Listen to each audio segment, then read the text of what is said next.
अस्सलाम वालेकुम। यासीन आपके साथ हाजिर है मॉर्निंग ब्रीफिंग में।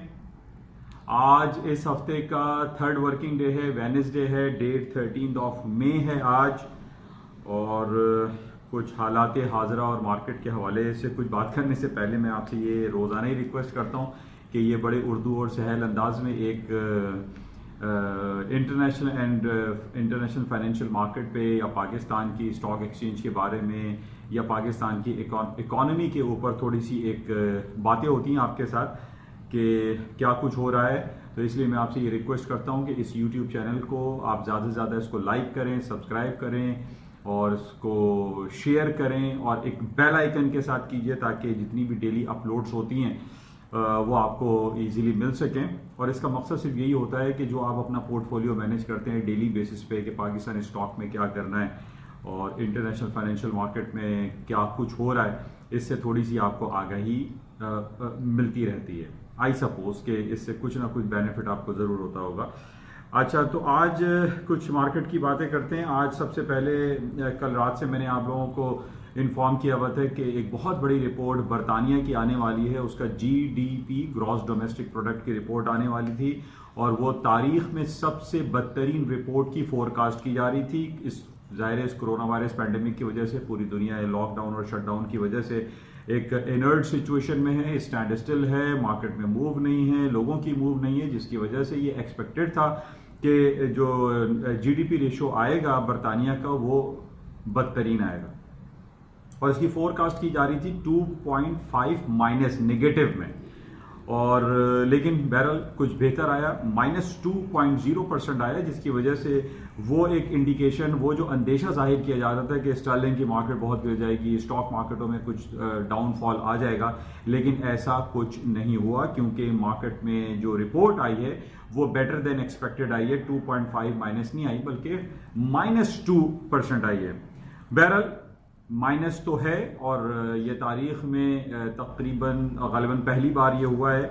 नॉर्मली इससे पहले -1 पॉइंट समथिंग था।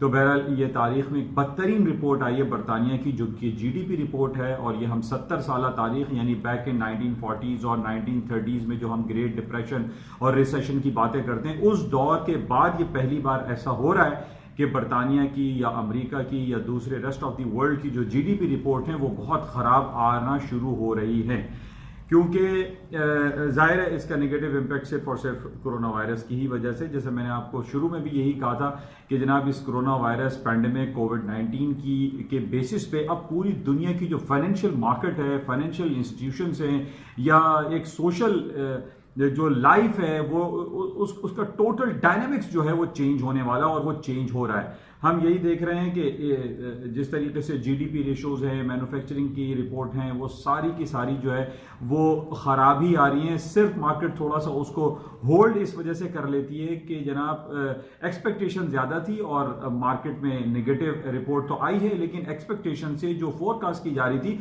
उससे बेहतर आई है।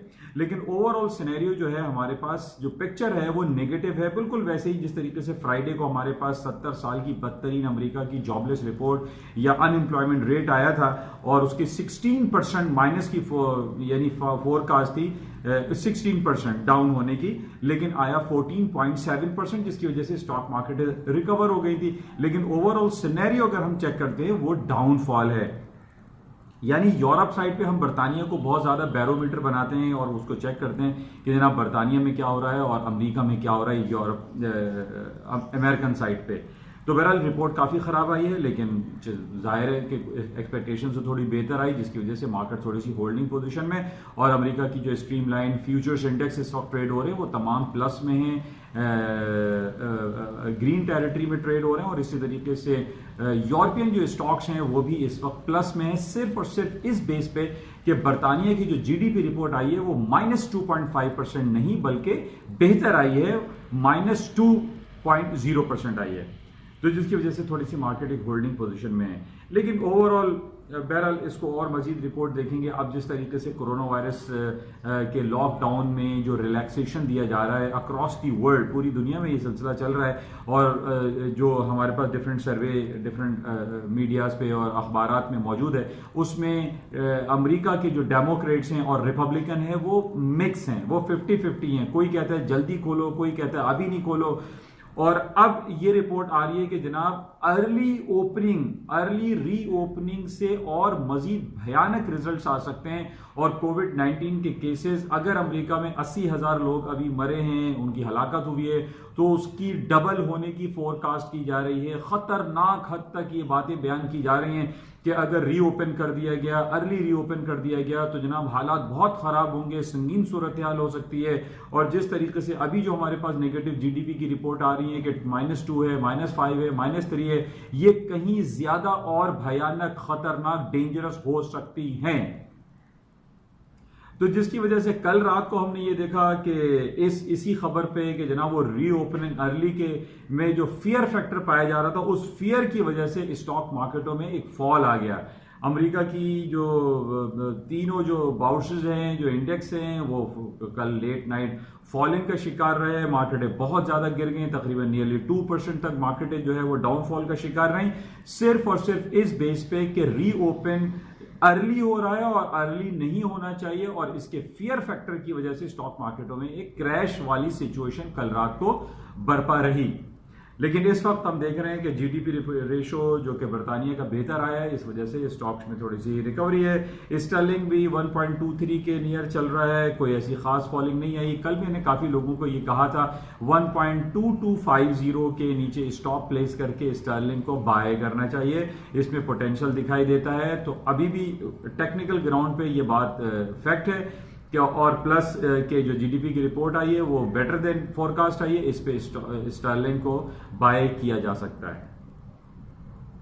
अच्छा, इसके साथ ही जो गोल्ड की हम बात करते हैं, अच्छा इससे पहले मैं आपको ये बता दूं कि अगर स्टॉक्स में थोड़ी सी रिकवरी है, उसकी एक वजह ये कही जा सकती है कि कल अमेरिका के जो फेडरल रिजर्व बैंक के जो डिफरेंट प्रेसिडेंट्स हैं, उनकी तरफ से एक इंडिकेशन आ रही है कि अमेरिका आइंदा अपनी मीटिंग में नेगेटिव इंटरेस्ट रेट कर देगा। ये बड़ा इंपॉर्टेंट है कि अमेरिका ने अगर अपनी पूरी हिस्ट्री में पहली बार ये होने जा रहा है कि अमेरिका अपने सेंट्रल बैंक का जो फेडरल रिजर्व बैंक अनाउंस करता है FOMC में अपने इंटरेस्ट रेट को नेगेटिव टेरिटरी में लेकर आ जाएगा।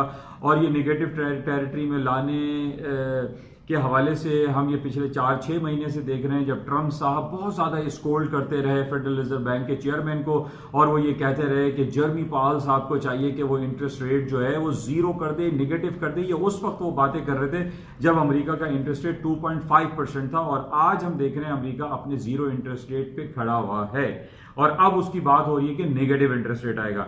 अच्छा, अब नेगेटिव इंटरेस्ट रेट में सबसे ज्यादा पॉजिटिव और नेगेटिव इफेक्ट किस पर आता है, आप इसको थोड़ा समझ लीजिए। कि नेगेटिव इंटरेस्ट रेट इस वजह से किया जाता है कि बिजनेस एक्टिविटी में इजाफा हो, और जितनी भी बोरोइंग कॉस्ट होती है, डिफरेंट बड़ी बड़ी कंपनीज जो है जो बैंक से फाइनेंशियल सपोर्ट हासिल करती हैं, उनकी मॉनेटरी पॉलिसी, उनके अगेंस्ट में जो उनको जो बोरोइंग कॉस्ट है वो बहुत 0 पड़ती है, फ्री हो जाती है, बेनिफिट होता है, जिसकी वजह से हम ये देखते हैं कि एक बिजनेस एक्टिविटी में इजाफा होता है नेगेटिव इंटरेस्ट रेट के बेसिस पे। लेकिन नेगेटिव इंटरेस्ट रेट का जो नेगेटिव इफेक्ट आता है वो डॉलर की मार्केट पर आएगा। जाहिर है कि लोग बैंकों में पैसा नहीं रखेंगे, लोगों को 1% या 2% उसको जो पर एनम रिटर्न्स मिलते हैं वो रिटर्न्स नहीं मिलेंगे, तो वो लोग बैंकों से पैसे निकाल के बिजनेस एक्टिविटी में लगाएंगे, जिसकी वजह से बिजनेस एक्टिविटी में फायदा होता है। लेकिन डॉलर की इन्वेस्टमेंट में या डॉलर को बैंकों में रखने से उसका कोई फायदा नहीं होता, कोई रिजल्ट नहीं प्रोड्यूस होता, बल्कि आप जब इंटरेस्ट रेट नेगेटिव होता है, आपके बैंक से फाइनेंशियल चार्जेस और डिफरेंट चार्जेस कटते हैं, पैसे कटते हैं, रखने पे फायदा कुछ नहीं होता। यही सूरत हाल हम जापान में भी देख रहे हैं, पिछले लॉन्गर पीरियड ऑफ टाइम से वहां पे 10 पैसे नेगेटिव है, इसी तरह 0.75 नेगेटिव चल रहा है स्विट्जरलैंड में। और अब हम देखने जा रहे हैं कि जनाब ये नेगेटिव इंटरेस्ट रेट अमेरिका में भी होने वाला है, यूरोपियन सेंट्रल बैंक भी इस हवाले से बातें कर रही है, और बरतानिया भी इस हवाले से कोई पीछे नहीं है। तो अब नेगेटिव इंटरेस्ट रेट में बहरहाल अगर अमेरिका ने पहल कर दी तो हम ये देखेंगे कि डॉलर की मार्केटें क्रैश हो सकती हैं और स्टॉक मार्केट में तेजी आ सकती है, और यही कुछ अभी फिलहाल हो रहा है कि अमेरिका की स्टॉक मार्केटें आज हम देख रहे हैं प्लस में है, सिर्फ दो बेसिस पे कि नेगेटिव इंटरेस्ट रेट के बेसिस पे जो बातें हो रही हैं, एंड प्लस जो बर्तानिया का जीडीपी रिपोर्ट बेहतर आई है, खराब फोरकास्ट से बेहतर आया है। इस वजह से स्टॉक्स आज पॉजिटिव टेरिटरी में चल रहे हैं। अच्छा, एक और खबर वैक्सीन के हवाले से चल रही है कि जनाब जो जीलेट कंपनी है और रेमडेसिविर जो इस वैक्सीन का नाम है, उसमें यह कहा जा रहा है कि इसके कोई खातिर खा पॉजिटिव रिजल्ट नहीं आ रहे हैं और इसमें तकरीबन 6 से 9 महीने 10 महीने लग सकते हैं इस रिजल्ट के पॉजिटिव आने में। तो इस वजह से ये भी एक नेगेटिव है कि जनाब अब इसका क्या हल होगा, क्या इसके रिजल्ट अच्छे ना आने पे दोबारा से लॉकडाउन सिचुएशन जो है वो एक्सट्रीम की जाएगी और ज़्यादा सख्ती की जाएगी लॉकडाउन में, चाहे वो पाकिस्तान हो या रेस्ट ऑफ द वर्ल्ड हो। तो ये एक बैड न्यूज़ है कि वैक्सीन का जो रिजल्ट है वो इतना ज़्यादा प्रोडक्टिव अभी नहीं आ रहा है। लेकिन इस हवाले से एक बड़ी अच्छी खबर अभी आई है, स्पेन में 113 साल खातून वो रिकवर कर गई कोरोना वायरस से। तो इस वजह से हम ये कह सकते हैं कि कोरोना वायरस मूजी और मोहलिक मर्ज तो जरूर है, लेकिन ये इसका इलाज मुमकिन है। एक डिफरेंट लोग अपने मुख्तलिफ इलाज तो कर ही रहे हैं। बहरहाल ये एक पॉजिटिव खबर भी है कि 113 साल खातून भी रिकवर हो सकती हैं। तो वाई नॉट की जो यंग जनरेशन है, जो यंग लोग हैं, वो भी रिकवर हो सकते हैं। इसमें कोई इतनी खतरे की बात नहीं है, लेकिन इसके अर्ली डायग्नोज करना और उसके बेटर प्रिवेंशंस लेना वो ज्यादा जरूरी है। अच्छा, एक गुड न्यूज स्टॉक की, एक तीसरी गुड न्यूज जो हमें दिखाई दे रही है और वो ये है कि चाइना ने जो बिलियंस ऑफ डॉलर के टैक्सेस लगाने थे, जो पेनल्टीज लगानी थी यूएस गुड्स इंपोर्ट्स पे, वो चाइना नहीं लगा रहा है। उसने कंसेशन दे दिया है, वेव दे दिया है। ये बड़ी पॉजिटिव खबर है। इस वजह से भी हम स्टॉक मार्केट में थोड़ी सी रिकवरी आज देख रहे हैं। जो कल मार्केटें गिरी थी इन बेसिस पे कि जनाब बर्तानिया का जीडीपी बेहतर थोड़ा आया है, चाइना ने सस्पेंड कर दिया है, पेनल्टीज अब नहीं लगा रहा है। तो ये कुछ अच्छी बातें हैं जिसकी वजह से हम देख रहे हैं कि स्टॉक्स में तेजी है और जो नेगेटिव इंटरेस्ट रेट की जो हम बातें कर रहे हैं।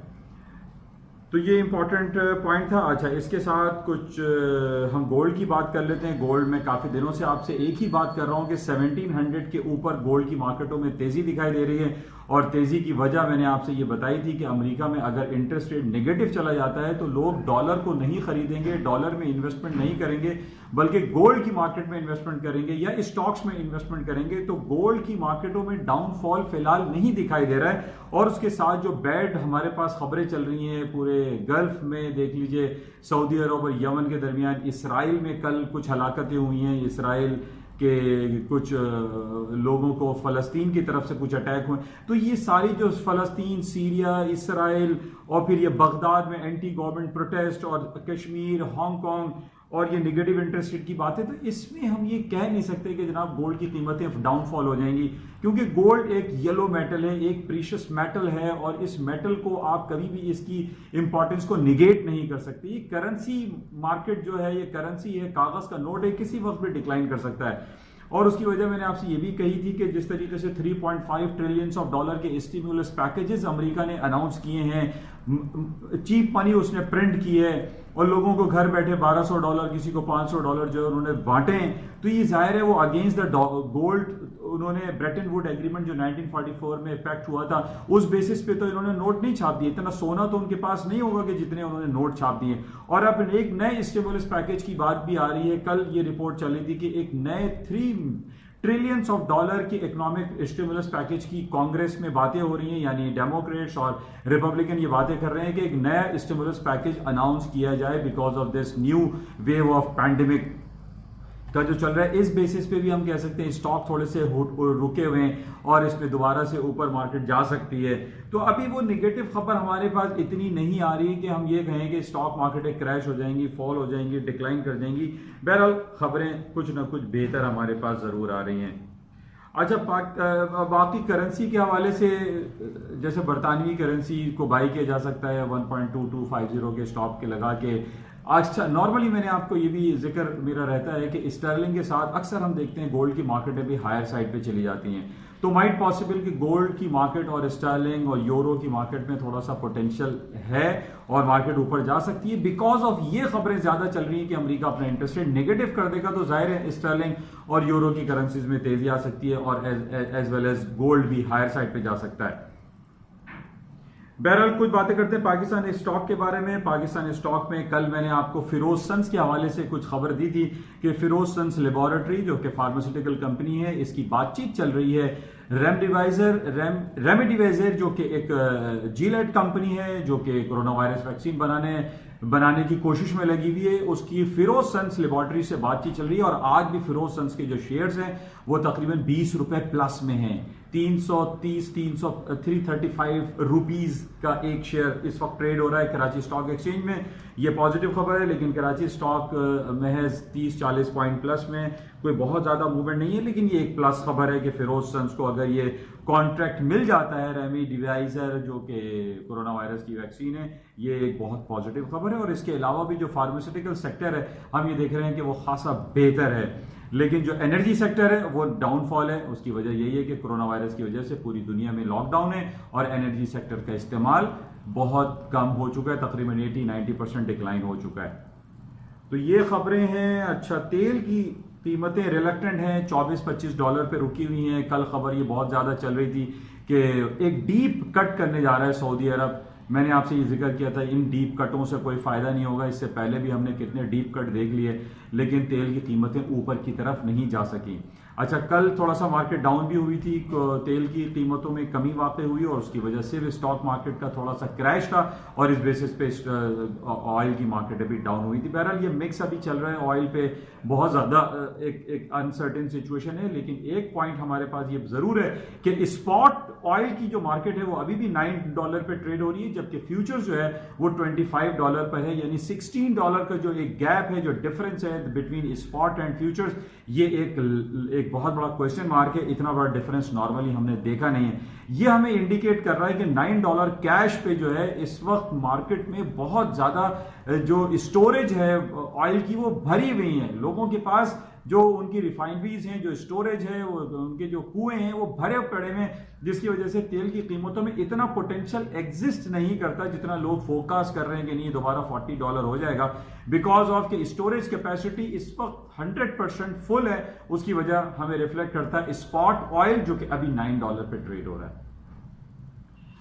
तो बहरहाल ये कुछ ताज़ा तरीन खबरें थी जो कि आपके साथ शेयर की गई। मैं उम्मीद करता हूं कि आपको कुछ थोड़ा सा इसमें क्लू मिल जाता होगा, बेहतर आप लोगों को इसमें से कुछ पॉइंट्स मिलते होंगे जो कि आपकी ट्रेडिंग स्ट्रैटेजी के लिए, ट्रेडिंग डिसीजंस के लिए वो सूदमंद साबित होता होगा। इंशाल्लाह राब्ते में रहेंगे। जाते हुए मैं आपसे रिक्वेस्ट दोबारा करूंगा कि इस यूट्यूब चैनल को प्लीज सब्सक्राइब जरूर करें, लाइक करें, शेयर करें, अपने फैमिली फ्रेंड्स को भी बताइए कि जनाब ये एक क्लिप है 5-10 मिनट की जिससे आपको थोड़ी सी आगाही मिल जाती है। Thank you.